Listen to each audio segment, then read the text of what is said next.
Could Anton Frondell make the team out of camp? What about Nick Lardis? And who is going to help Connor Bedard next season? All that and more on Mailbag Monday on CHGO Blackhawks.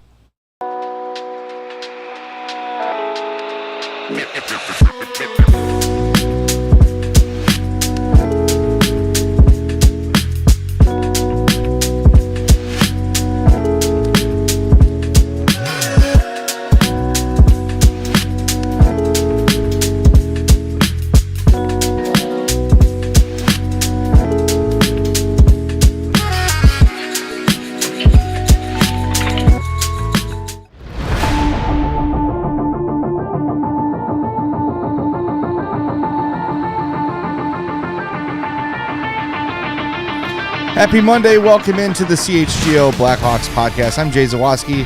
That's Mario Tirabassi. Hello. Sarah's here running the show. Devin is here watching the show as well.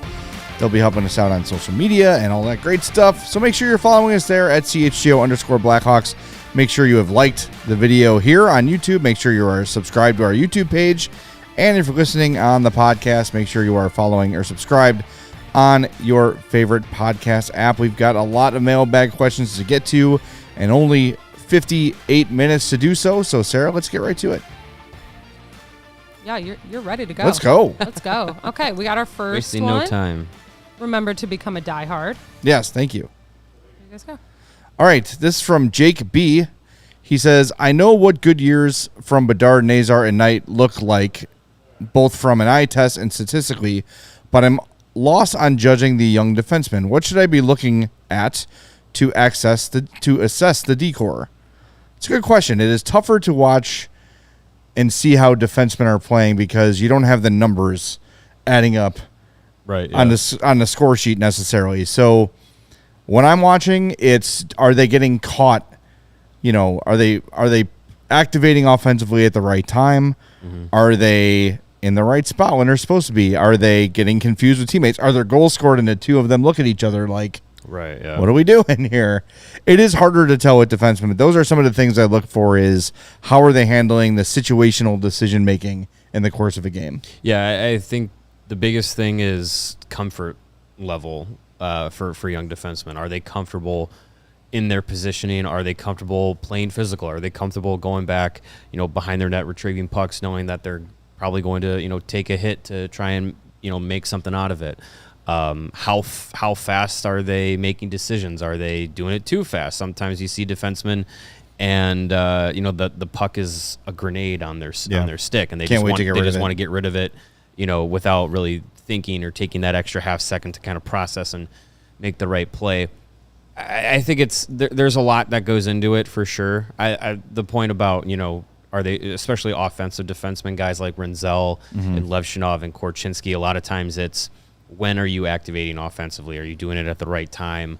Or are you just jumping into every rush, leaving your defensive partner or anybody else out there like high and dry and saying, I'm going for it, and no one's back to cover for you. It's a lot to kind of take in for these young guys. So it's a lot of like, what are you comfortable with doing? And for young defensemen, a lot of times being unnoticeable in games is okay. Because that means you're not making highlight reel plays, but you're also not making highlight reel mistakes.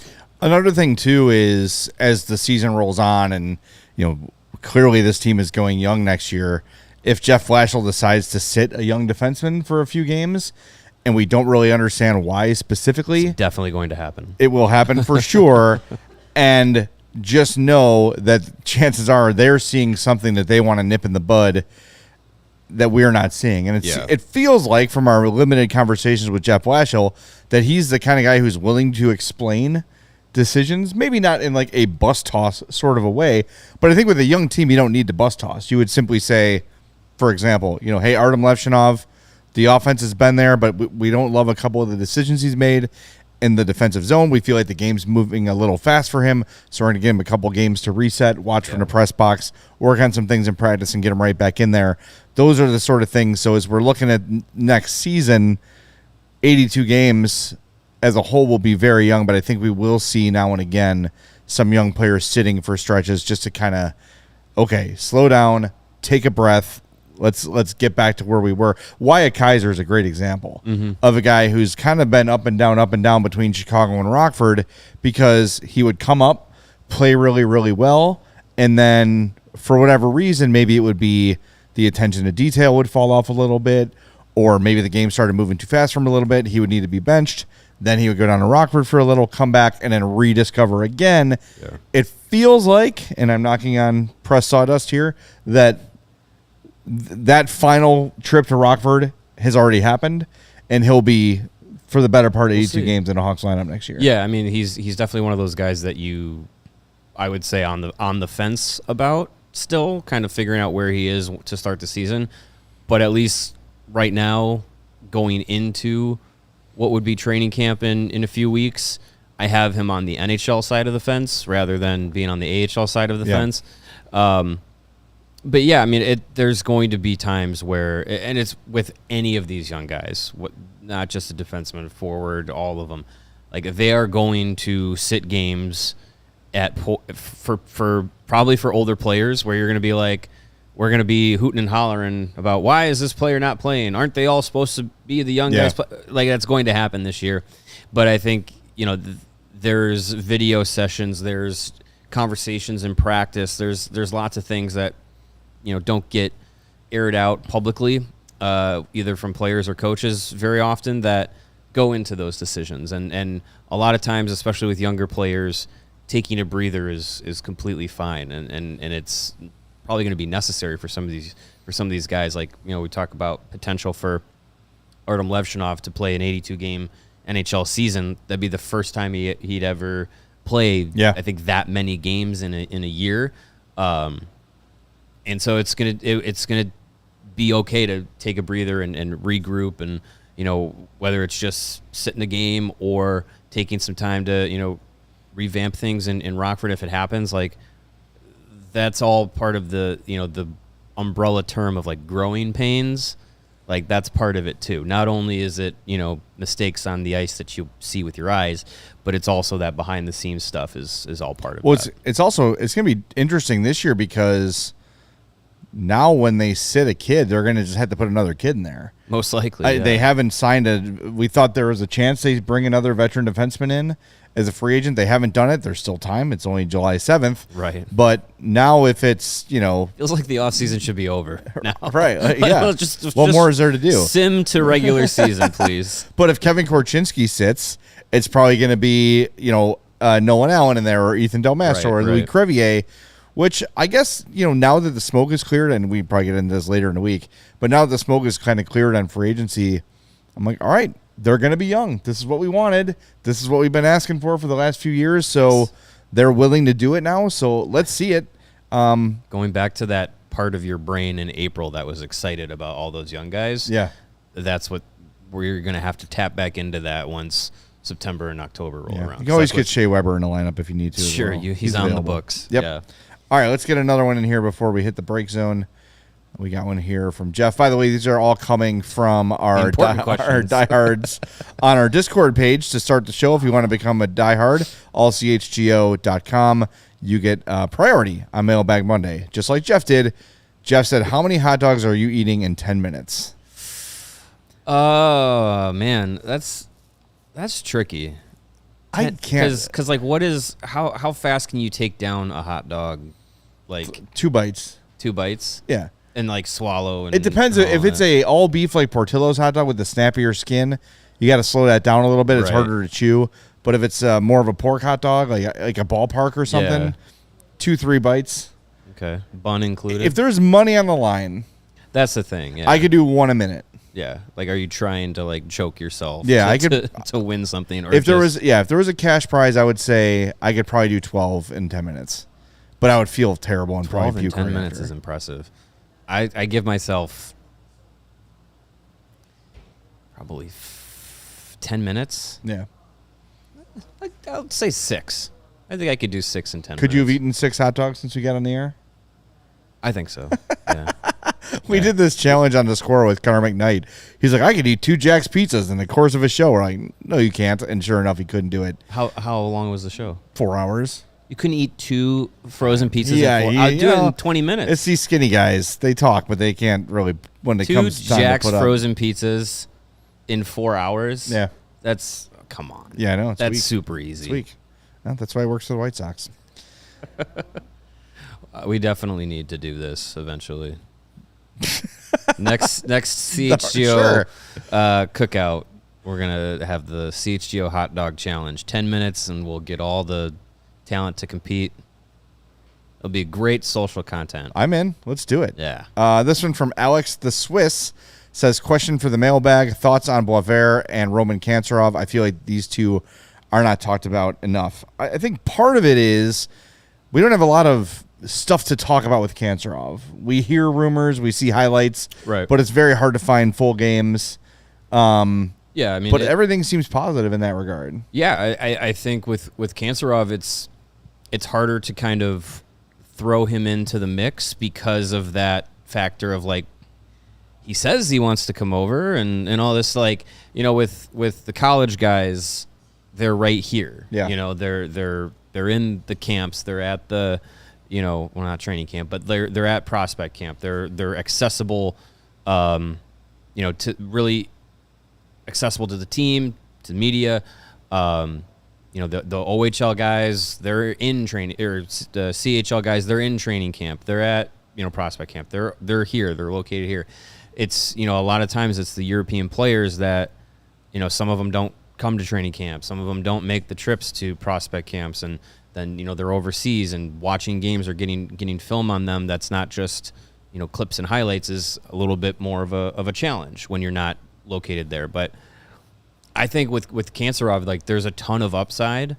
I think you look at the, you know, the skill set he brings, a player profile that he is, and then you compare it to some of the numbers that he put up in the KHL and how they compare to other guys at that age range over the last couple of years. It's like he's on a really good trajectory. So it just kind of comes down to, well, does he come over and play here? Yeah. And if he does, then boom, like, we can really open up that conversation a lot more of what can he be? Where does he fit in with this group? I think right now he's one of these, you know, really good second tier prospects when you look at you know, the potential there. But it's still just like, there's still kind of just a question mark there. Boisvert, I think he's really good.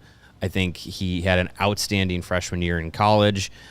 He's going to a program that I would say is, you know, a half step up from North Dakota is Boston University. Yeah.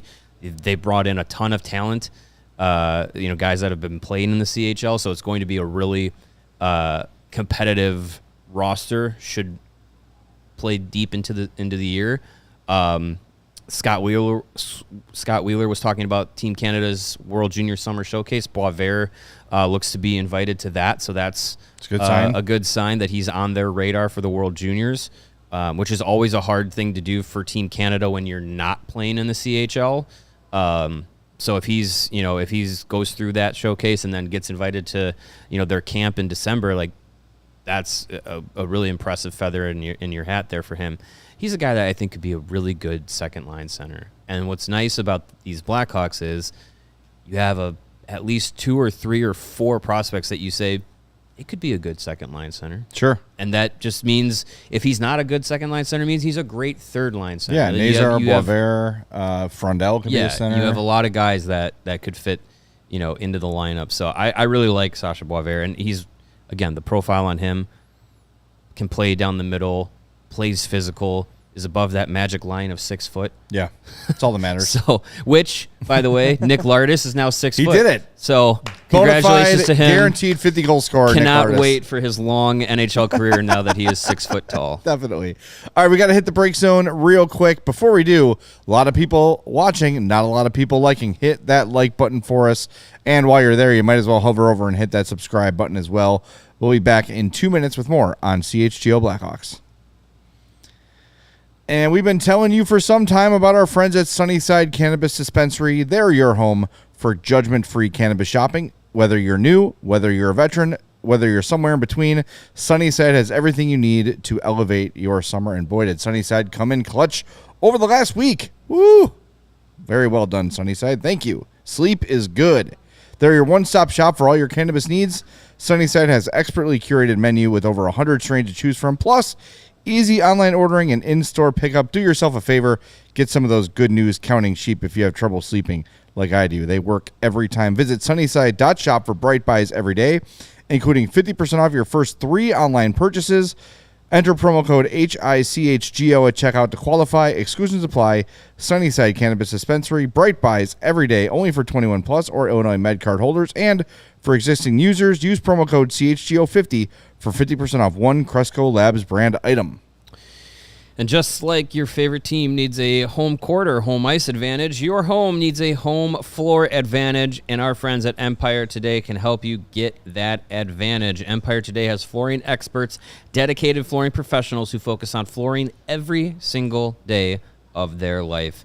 And what sets them apart from those big box stores is that although those big box stores have a flooring department, the person helping you with flooring today may have been working on the sinks yesterday, and tomorrow they're assigned to help with light bulbs. With an Empire, their experts are flooring 24/7, 365, and they bring the showroom directly to you. You can pick the right flooring, colors, materials, all of that fits in your space with your furniture in your home.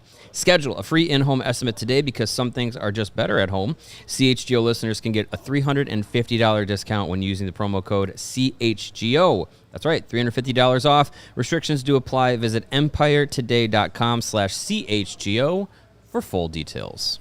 And Taking the Temp is presented by your local trusted experts at Four Seasons Heating, Air Conditioning, Plumbing, and Electric. One of the big questions later on in the show is who will be NHL ready this year?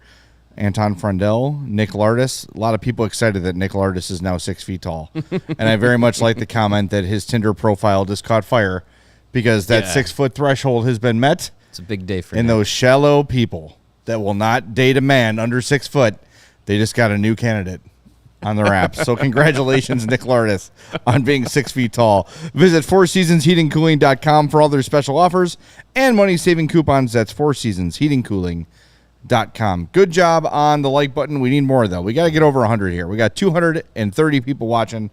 Let's get over that 100 threshold, and we'll keep bugging you until you do. So you might as well just do it, you know?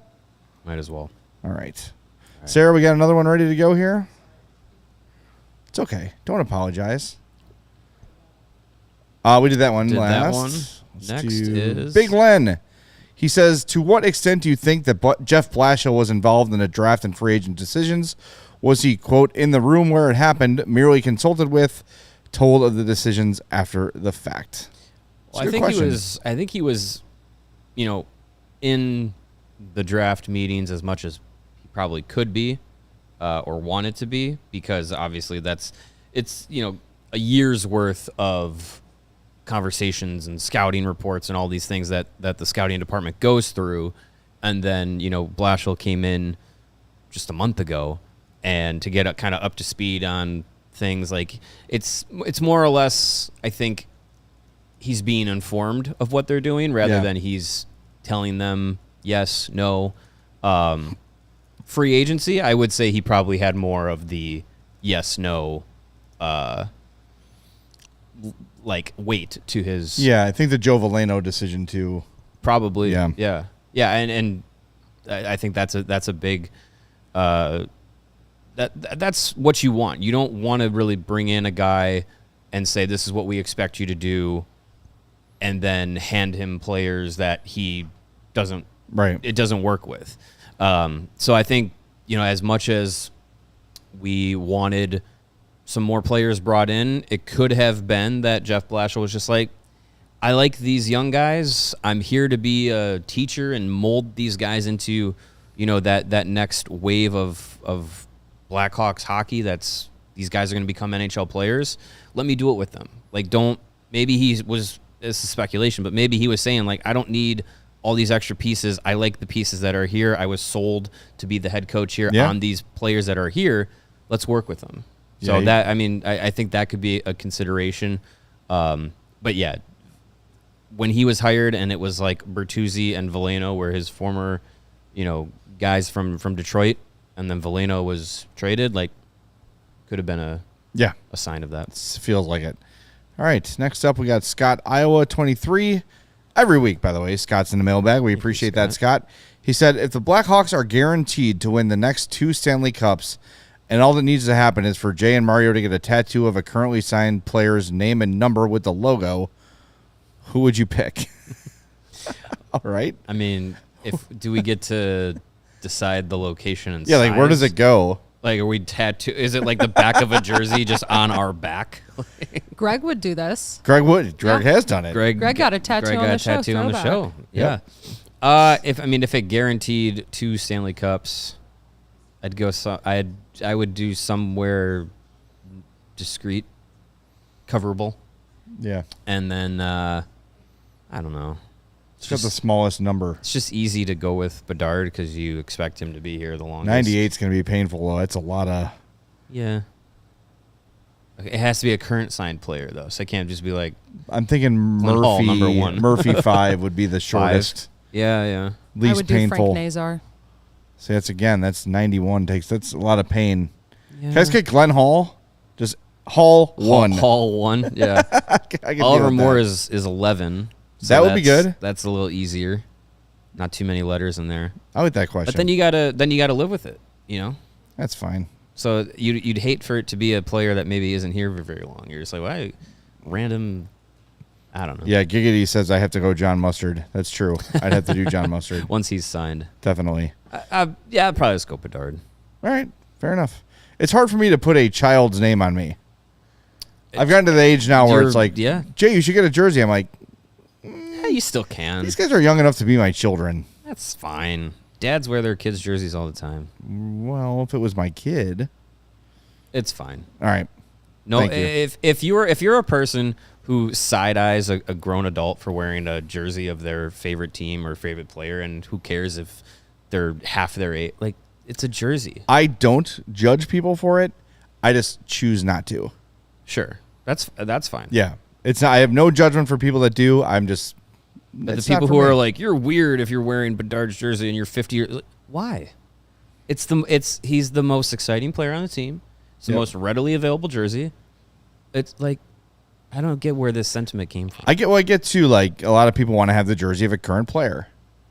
And as you get older, the players get younger. it's necessary. It's just like, are you only allowed to wear jerseys of former players if you're over the age of 40? Maybe there's like the rule, like there's the youngest girl you can date is your age divided by 2 plus 7. I've heard that Like, before, what's the rule for jersey ownage? Is it the same? I don't know. I don't know. Someone's got to know. I don't know. Yeah, just wear the whatever jersey you Whatever want. makes you That's happy. fine. The world's on fire. Get Yeah. yourself a jersey. That's the least of your problems. Yeah. All right, Rooney, adding the graphic this week, which we appreciate. Rooney says, What is your Yes, thank you. far too early Thank you for knowing I couldn't read prediction that, for Mario. top 5 and bottom 5 teams in the league? Ooh, man. That's a good one. It is a good one. I'm going to say the Penguins are at the bottom. Not at the very bottom, but they'll be bottom 5. That's, last week, Greg and I, we went through the Western Conference on Thursday of what teams did, who, quote unquote, got better, got worse, didn't do enough, and we kind of talked about some of those teams. And at the end, we talked about, okay, is there any other teams that you could see at the bottom of the NHL this year? And Pittsburgh is the team that looks to be the one that is like actively the most actively tanking. Yet you still have Sidney Crosby, and who's still very productive and still very effective. Like, I can't imagine he's still at a point where Penguins might be actively tanking, but as long as he's on that team, he's going to make them like somewhat competitive, somewhat like he's going to. There are going to be games where he makes an impact to where they should have lost, but Crosby had a 4-point night or something like that. Like, yeah, it makes me very interested to see what the Penguins do, because if you are going to full blown go to the bottom, I think Crosby can't be on the ship.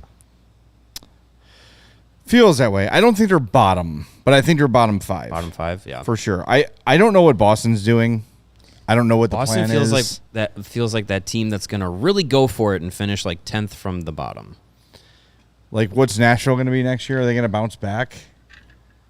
It's kind of hard to predict because a lot of teams, I wouldn't say like did any teams this summer really get better? I think you'd say Vegas got significantly better because they added Mitch Marner. That's a without big one. losing. They were losing Pietrangelo for the year. Yeah. Which is a big loss, but I think Mitch Marner's a big upgrade. But I think the bottom 5, I do think the Hawks are probably still going to be. I agree. I think the Sharks are there for sure, too. I think the Sharks are there. I think the Penguins are probably bottom 5. They might be like 4th, even if they really try to go to the bottom.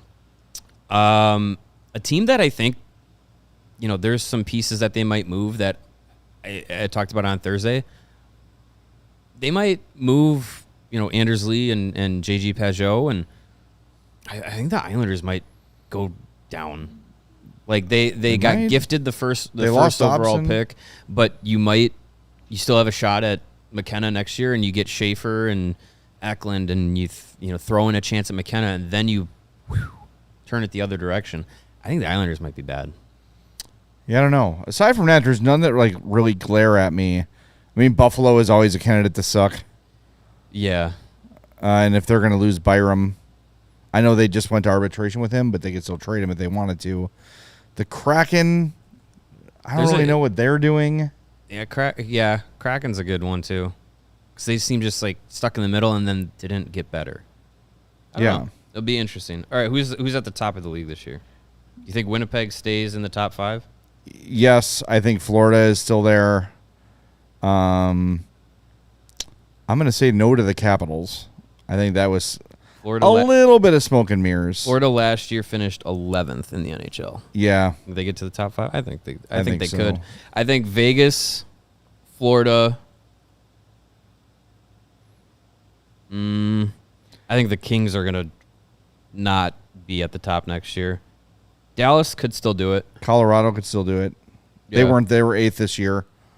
Give me Vegas, Florida, Dallas, and Vegas, Florida, Dallas. Colorado, Edmonton. Give me Colorado and Tampa.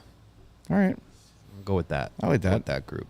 I think Edmonton will be probably top 8 still. Capitals, I don't really know what to make of them. Yeah, if they're gonna do it, is Ovechkin gonna have another season like last year? I don't know. I can't imagine. It'd be hard, but we'll see. All right, that's a good one. Let's do another one. Alex the Swiss back with another one says, "What are you thinking about Frondell playing one more year in Sweden? The club is now in the first division, so he should be a good jump. It should be a good jump in competition for him." Well, this is a good jumping off point for our big topic of the day. So we'll address this in the immediacy, and then we'll hit the break zone. Then we'll talk a little bit more, or we should at least, about what Frondell can be, where he could go next year. As far as if he is going to go back and play in Sweden, I'm completely fine with it. Yeah. I don't think there's any reason, if the Hawks don't feel like he's ready to go at the NHL level, I don't think there's anything wrong with him going back to Sweden, going back to playing with Djurgården, and he helped them get to promotion, get up from the Allsvenskan into the SHL last season. So they'll be playing in the top tier, still playing against men as an 18, 19-year-old. It's good for continuity for him. I think when you're at that age, a little bit of comfort and being comfortable for those development years is important. So if you don't feel like it's worth the squeeze to make him, come over to North America full time and everything, I think it'd be completely fine if he went back and played in Sweden, because then you'd see what he could do at that top tier, again against men, as a player that is likely one of the youngest in that league. A lot of people are talking. I saw Scott Powers publish his what the Hawks lines could look like next year, and he had Frondell on the top line and Burakovsky out of the lineup, which I thought was interesting. I think it's a long shot that Frondell makes the team out of camp, and as patient as Kyle Davidson's been, and almost to the point where it's been annoying with how patient he's been, I don't think he's going to suddenly change that because Anton Frondell is here. That said, if he has a great Tom Curvers, if he has a great preseason, and if he looks like he belongs, okay. Yeah, fine. I'm not saying you should do one or the other, but I think you should go into camp with the assumption that he's going back to Sweden. And if he blows your mind, then he makes a team. I feel like some people are starting to talk about like, well, he's probably good enough to make it, so he'll probably make it and just work it. No, I don't want that. Like, you saw what that did to Kirby Dach, starting his NHL career right away, a kid that wasn't ready despite having NHL size and all those sort of things. He just was not ready for the NHL, and I think it stunted his growth, along with the injuries, of course. Mm-hmm. There's no need to rush it. If he has a dominant season in Sweden, which is what I think everyone would expect as a number 3 pick, even going up in quality in the league, then next year you just pencil him in as day one will be here in the NHL. But I don't think there's any need to rush him unless he makes it undeniable. And we thought Frank Nazar was going to do that last year, and he didn't. So we'll see. I think the door is open for it, but I think it's very, very slightly open. I think they want to have him go back to Sweden and fully develop. All right, we got to hit the break zone. Hit that like button for us. We'll be back in 2 minutes on CHGO Blackhawks. And Four Seasons Heating, Air Conditioning, Plumbing, and Electric has been serving Chicagoland for over 50 years. Now's the time to get your AC checked out, and Four Seasons experts are ready to help you with AC installation, maintenance, and repair. 2024 was Chicago's hottest year on record. It hit 114 degrees last summer at O'Hare. That's bad. You don't want that. You need your AC to work. Four Seasons expert technicians ensure you always have reliable service, and Four Seasons doesn't charge more for service during nights, weekends, and holidays, because that is inevitably when it's going to blow out. Save up to $4,000 on new comfort systems with Four Seasons.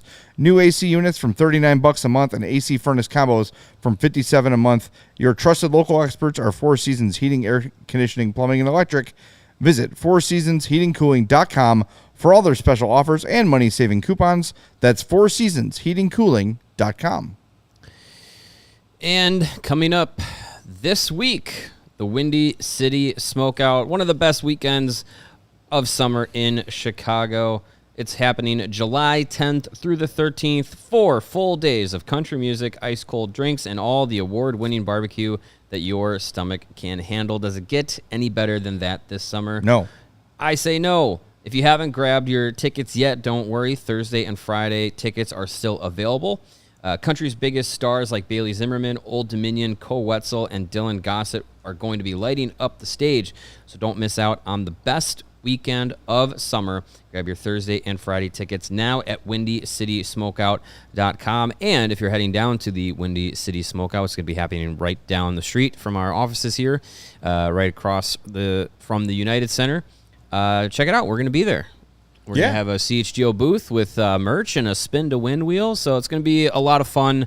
Can't wait for the country music and the wafting smell of barbecue everywhere you walk. Yeah, look for Blackhawks. They'll be there. It's good stuff. Yeah, Blackhawks also have they send people there. All right, back to the mailbag we go. Actually, we got a super chat, so let's get to that. $10 from Storytime Wonders. Would you offer sheet Mackie Samoskevich a second-round offer sheet since the Panthers are out of cash? I'd be down with that. Yeah, I mean, I think if you really like a player like that, Panthers are a team that they kept all of their important NHL guys to continue this run that they've been on. So if you want to try and pick something from them because they've made that decision, I'm fine with it being Samoskevich. Yeah, I'd be fine with it. I just don't see that happening. I don't really think that Davidson is.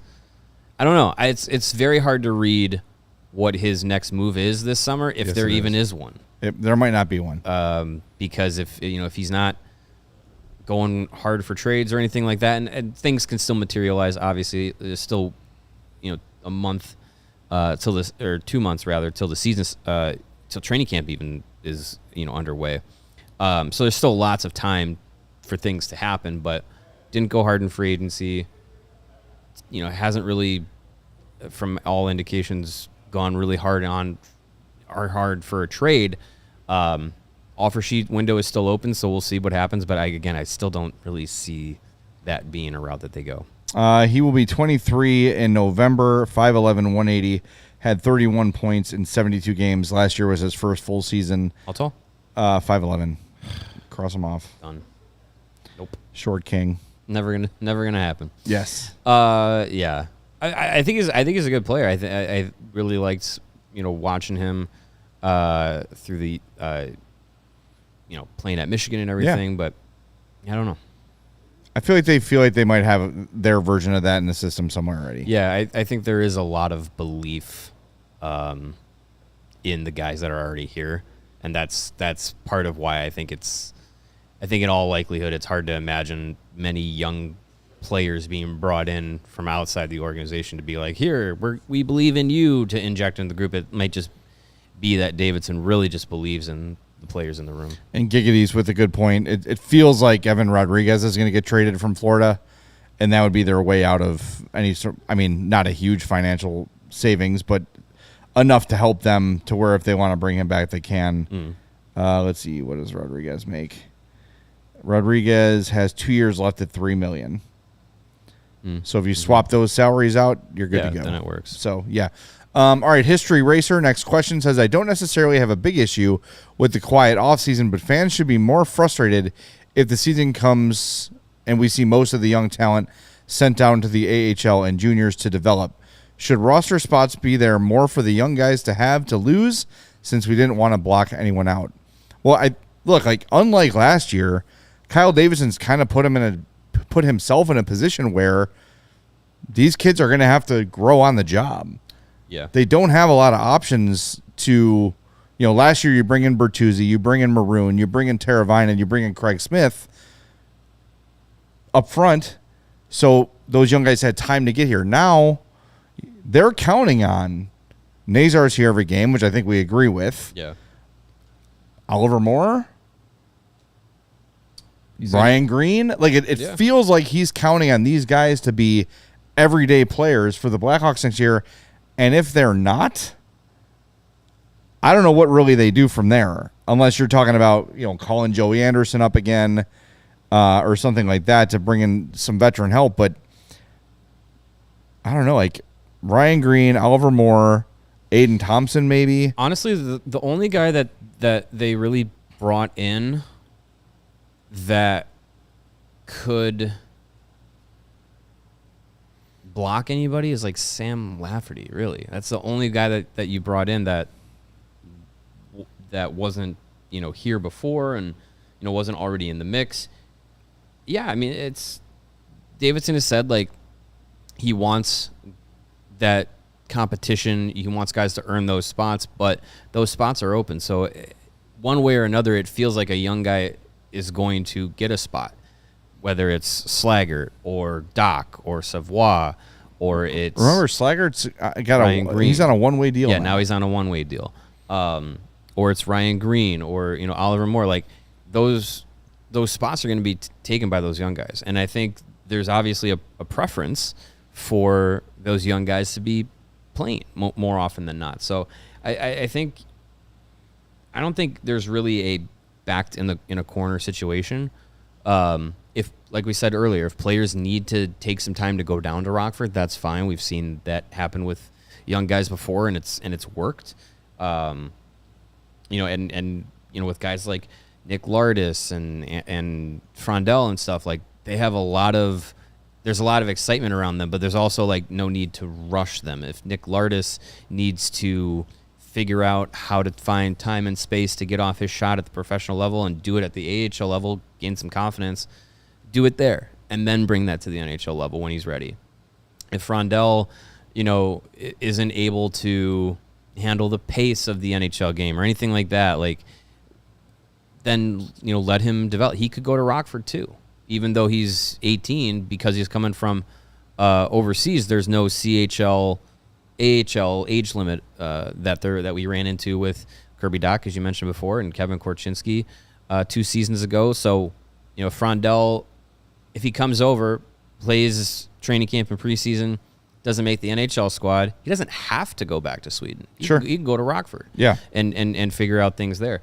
And I think, the players that are in junior in college. There's potential for them by the end of their seasons, whether it's in mid to late March or April. There are going to be roster spots open. Like Boisvert might finish the year here. Right. Boisvert could play here at the end of the year. Spellacy could play here at the end of the year. We looked it up last week. Doesn't Frondell's season in the SHL end in... if they don't make the playoffs, it ends like in the second week of March. Yeah. So it'd be like right after the trade deadline. Yeah. So theoretically, you can move a veteran out at the trade deadline, because if they're just got back from relegation, I don't think Jurgens is going to make a long playoff push. Right. Well, and then, you look at who's on expiring deals. Ilya Mikheyev, Jason Dickinson, Nick Foligno, Sam Lafferty, Connor Murphy. All those guys are on expiring deals. Yes. Are all of them on the team the day, come trade deadline day? I don't know.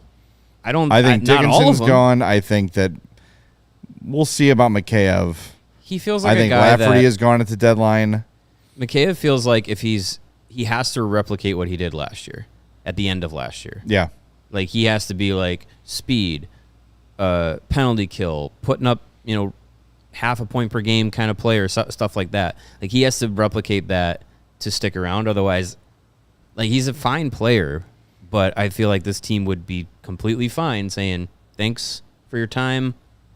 Go, maybe go to a playoff contender or something like that. Yeah. Because at this, as the season rolls on and trade deadline approaches, the only one that I look at that if they're not, that maybe won't be moved at the trade deadline is maybe Foligno. Captain. Out of courtesy. Yeah, right. And also, being honest, is there going to be a huge Nick Foligno market at 38 years old at the trade deadline? Probably not. I doubt it. I mean, there clearly wasn't a ton for Pat Maroon last year, and I think, in fairness, I think that Foligno is a more effective player than Maroon was last year and might have a little more value. But I think they keep him around because he's a captain for continuity. But you look at Dickinson, Lafferty, Dickinson and Murphy. Think about like the value of those guys at the deadline for teams that miss out on the big pieces to just sort of fortify your center depth. That's really helpful. Yeah. Lafferty, especially a guy who can play center or wing, both sides. And of course, like I think Connor Murphy's gonna have a lot of value at the deadline if he's healthy, which is a big if. Right. So I mean, as far as those spots being open, they'll be there. Oh yeah, for sure. So here's the 13 players forwards listed by Cap Friendly. So if you're trying to get cap wages, if you're trying to get prep for next season, Bertuzzi, Burakovsky, Teravainen, Foligno, Dickinson, Mikheyev, Donato, Lafferty, Reichel, Bedard, Nazar, Slaggert, Doc. Mm-hmm. So looking at those 13, I'm gonna not give Doc a spot. I'm gonna leave that blank. There really is only one or two roster spots for young forwards at this very moment. So if you think it's going to be more in Green or whoever it might be, or more in Doc or whoever it might be, there's two spots open. Out of that group, I feel like Doc and Green probably are in the mix. What I think Moore is right behind them, but he feels like a guy that I think will start in Rockford. Give Moore the Nazar treatment. Yeah, and if he again, I don't think that Moore has the offensive upside that Nazar does, but if he gets to the point where he's like not being challenged at the AHL anymore, then call him up and see what he does. So, yeah. All right, Nate says, can you give your 2 top line predictions for opening night? I like that one. It's a good one. Go first? I'll start second line and then first line. Okay. Second line, I think, is going to be Bertuzzi, Teravainen, and Nazar. I agree with that. Nazar in the middle? Yes. Yep. Love that show, by the way. And then top line is going to be centered by Bedard. I think Ryan Donato is there. And if it's not Anton Frondell, because as Scott Powers had Anton Frondell up there today in The Athletic, he was doing his opening night roster projection / conversation spitballing post. He had Frondell in there, and like, I think there is... He feels on the fence. Like I think it feels on the fence that Frondell is either in the NHL or back in Sweden next year, and training camp's going to be a big indicator. As Scott pointed out, as you talked about earlier, like the Tom Curvers prospect showcase has sometimes been an indicator of where some of these guys are at. Yeah, at least amongst their peers. And he's probably going to play a lot of preseason games. If he hits all the benchmarks of what the team is expecting of him, what's to say he shouldn't be in the NHL? If he can play in the league, feel comfortable, not be in over his head, then why not? I think you get excited about a guy who's the 3rd overall pick. You get excited about a guy who you expect to probably pair alongside Connor Bedard for the long term. Why not give him an opportunity if he plays his way into the opening night roster? Why not give him the opportunity to play with Bedard right away? You talk about like you want the team to be young, you want these young guys to grow together. Throw Frondell in the mix. If he can hang at the NHL level, throw him in the mix, put him with Bedard, and let's see where those guys can go. So if he makes the team, my guess is he'll play with Bedard, and then I don't know if I said Donato. You did. I think Donato's on the line too. So I'm with you. If he shows he belongs, then Frondell can make it. But that's the biggest caveat. I'm going to assume, maybe I'm a negative Nelly. Maybe. I'm going to assume he doesn't make the team, and I'm going to say they're going to give Burakovsky the chance to be at the top. I think that's fair. That's kind of like, now that looking back on it, the big offseason ad. I know it was done before free agency. I know it's a little bit disappointing, but if you look at his years in Colorado, you look at the way he ended the season in Seattle, there's reasons for optimism there. I think with some opportunity, playing with a player like Connor Bedard, and let's be frank, now Ryan Donato, 31 goal scorer. I think you talk about help for Bedard. Is he that no doubt top 6? No, but I also think that Burakovsky is a guy that the other team needs to be aware of a little bit more than they've had in years past. So it's not ideal. It's not the Martin Havlat, right, the bridge to host a Martin Havlat sort of a thing, but he's a notch below that. But with opportunity on the power play, with opportunity on the top line, I think you could see a numbers bounce back for Burakovsky. Mm-hmm. We'll get to our season predictions, but a mid 50 point season wouldn't totally shock me from him. From Burakovsky? Yeah, that'd be amazing. Yeah, I would love for him if he's healthy and the opportunities there, and if he's a 50-point player, I mean that would be another one of those unsung W's for Kyle Davidson, because you weren't going to get 50 points out of Joe Veleno. You weren't. I'll let it play out. And if he does, that would be awesome. He feels more like a guy that, like, if you can be back of the hockey card, as this, the term that we use often, in the mid 40s, I think that's fine. So he had last year 79 games coming off injury, 37 points. Yeah. That was averaging 14.25 of ice time. He's going to average more than 14.25 of ice time in Chicago. I think that's almost guaranteed. He's going to be on top power play. Let me just look last year what Donato averaged. I think that's a good comparison. Donato was like 17 something? 16-19. Okay. So 2 more minutes a game, and you go back and look at some of Burakovsky's other years. Again, health has been his main concern, but he had a 61-point season with Colorado in 21-22. The next year was Seattle, 39 points in 49 games, so you do the point per game thing. It's a good pace, but it's a good pace, right? Yeah. And then things, like I said, picked up towards the end of last year. So if he's healthy and he gets the opportunity we feel like he's going to get, somewhere in the 50s is not completely out of the realm of possibility. If it's not Frondell, if it's not Burakovsky, what do you do? Do you do Mikheyev up there? Because maybe it's Bertuzzi again. Him and Bedard had some chemistry. Yeah, for short stints of time. But I have a crazy idea. How about you play Tavo and Bedard together at even strength? Maybe. I know it's wild. Maybe. You should text Jeff Blashill that idea. Yes, I should. See how he feels about it. I got to get his number first, but yes, I will. Yeah. Shy Sox Panda says, who is an absolute sleeper to make the team, like someone most of us wouldn't expect, i.e. Lardis? I think that would be my pick. The Lardis might be the pick. I would say, I know there's a lot of excitement about him, and it's warranted. He scored 71 freaking goals last year in the OHL, but he feels like a guy that could do what Nazar did last year, where it's starting the AHL, and then you see by Christmas, okay, this guy knows how to play professionally. This guy knows how to figure things out. Yeah. At this level, let's give him the next opportunity. I think that's probably a good path for him. I don't think he's gonna jump into the NHL, put up 40 goals as a rookie, as some people might be excited to say that he's going to do. I just don't see that yet. Could he get there? Sure, that'd be wonderful. Alex DeBrincat is a guy that gets compared to him a lot because of his goal scoring ability, and I think there's some differences to their profiles, but I don't think it's that far off of a comparison. And I mean, goal scoring can translate if he can do that at the AHL level. I think the biggest thing is getting his shot off.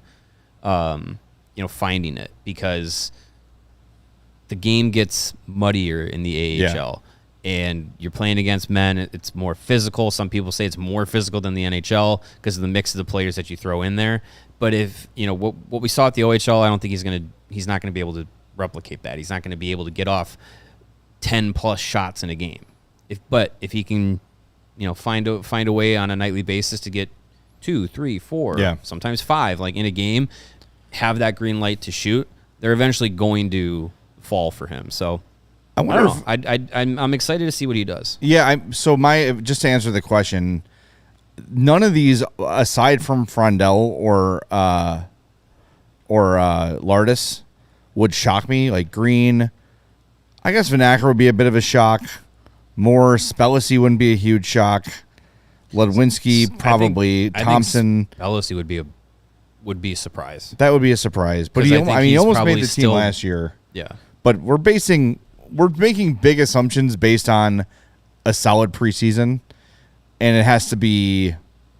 We have to look at that a little more objectively. Yeah. Like, he had a great preseason. Okay, but yes, and kind of a thing. Yeah. So I would say it's Lardis or Frondell. Those would be my two surprises that people might not see coming. I know that's maybe a cop-out a little bit, but any of these other prospects that feel like they're on the cusp wouldn't, even like Samuel Savoie wouldn't be a huge shock to make the team, considering what they need. So shocking would be a high-level prospect making it sooner than expected, I think. Mm-hmm. Would you consider, like, Levchinov playing all 82 a surprise? At this point, I don't think so. No. If they add a veteran defenseman somehow, then yes. Then I would think that indicates that they don't have Levchinov in the plans for all 82. They'd probably start him in Rinzel or whatever. Yeah, but I think if Rinzel and Levchinov are everyday guys for the majority of the season, maybe they sit a couple games here or there to reset or whatever. I wouldn't be shocked. I think that's what I'm sure that's what Davidson and the organization hope is the case for those guys. All right, we'll do a couple more before we wrap things up. Do us a favor, by the way, hit the like button if you've not already. Over 300 people watching in July. We really appreciate that. So hit that like button for us, and hit that like button to celebrate all the people watching. Sarah, I missed in the chat, Lord Hossa said something that has set things off. I'm trying to figure out what was said. People are just so complacent now. Hawks are going to be worse than last year, and people will just shrug and say, hey, at least the kids are developing against non-NHL talent. The chat did not like that. In the AHL? I think it's...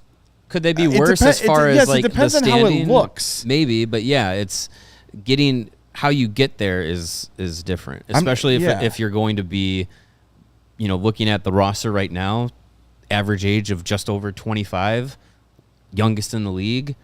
How many times has the youngest team in the league been dominant or been in the playoff race? Like, it doesn't usually correlate. I just think it's going to, even if the standings are similar to last year, I think it's at least going to be more entertaining to watch and more hopeful to watch. Yeah. A lot less frustrating seeing the TJ Brodies, and look, no knock against Pat Maroon or Alec Martinez, but they weren't part of the future. They're clearly here holding spaces for people. So now that there's guys developing, sure, I'm willing to watch Oliver Moore and Nick Lardis and Anton Frondell struggle and learn at the NHL level, as long as it's not to a catastrophic point where their games are ruined and their confidence is shot. But so much was made last year of the vibes, Hawks versus Sharks, right? And I think if it's more of a feeling of, wow, look at this young, exciting team developing in the NHL, and yeah, they're going to take their lumps here and there, but overall, that arrow's pointed up for these guys. I'm down with that. I'm just, if it was another, if let's be honest, like, you look at what the Sharks did this offseason. I know we're having a Sharks party at all times, but like, they bring in Philip Kurashev. I see they brought in Boris Kachuk. Did they? Like, they're just now the Sharks are doing the space filler thing. Didn't they signed Gaudette too? Adam Gaudette, yeah. Like, Okay. This is what John Klingberg. This is why before Orlov. free agency, Yeah, we like didn't want like signings for the sake of it. It was go find top six help or don't, and they didn't. So now let these kids play. I'm here for it, regardless of standings. I'd much rather, if a team's going to struggle, I'd much rather a lot of the guys playing be 20, 21, 22 than 32, 33, 34. With a foot out the door and no ties to the city. Yeah, exactly. So all right, let's try to get a couple more in before we go here. Fake Winterlander says, "Do you believe Reichel is on the roster in October?" I do. Earmuffs, Holly. No, I don't think so. No. I got a feeling that if he's not the Lukas Reichel we thought he was going to be 3 years ago,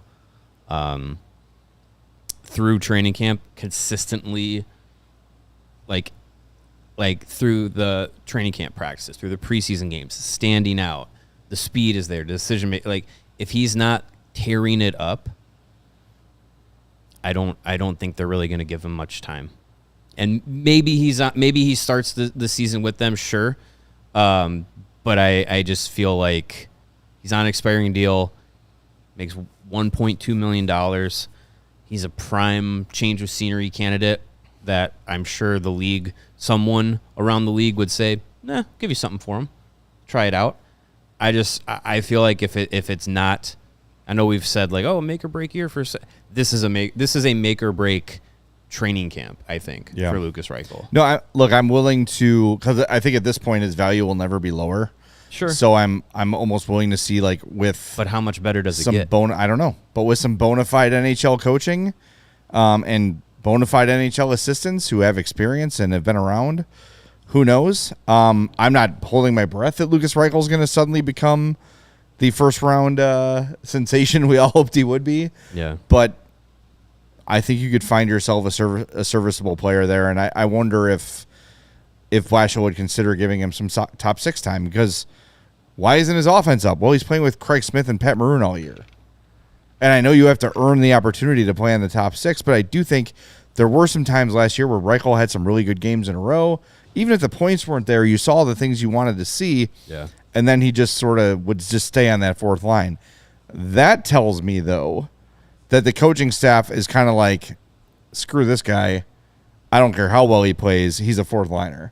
And, I don't like his work ethic. I don't like these late for meetings, which we know a different coaching staff could view a player differently, could treat a player differently, could coach them up differently, but that all still remains to be seen. I'm not holding my breath. I just say, because there's, there's no value for him right now. If he doesn't make the team, he'd have to go through waivers. Yeah. And I know at the beginning of the season, it's not all that common for guys to be plucked, because at that point teams usually have their roster set up. But if he doesn't make the team, which I don't think is out of the realm of possibility given the guys coming in and the competition that there's going to be, Holly just disliked our video, sorry about that. He might be one of those players that actually like is put on waivers, and a team might just sneak in and sweep him up. I don't know. I'm not rooting for him to fail. I'm just less optimistic he will be highly successful. All right, got a $5 super chat from Lukas Reichel. Says, boo, go Lukas Reichel. So thanks for the $5. We appreciate that very, very much. All right, we're going to wrap things up. We are back tomorrow at 2. Can we promote our guest this week? Tons more left over. Not yet? Let me check the old... In the meantime, hit that email. like button for us on your way out. Make sure you are subscribed to our YouTube page and become a diehard at allchgo.com. We'll tell you tomorrow. It's lukewarm. Ooh, but I like him. it's a former Blackhawk, not long time, but a good time. Should be coming in studio on Wednesday, so we will confirm that up tomorrow. And is it Jonathan Taves? Get excited. You'll have to find out on Wednesday. It's not. Well, we could try. All right, we'll talk to everybody tomorrow at 2:00 right here on the CHGO Blackhawks podcast. We all silly like the mayor.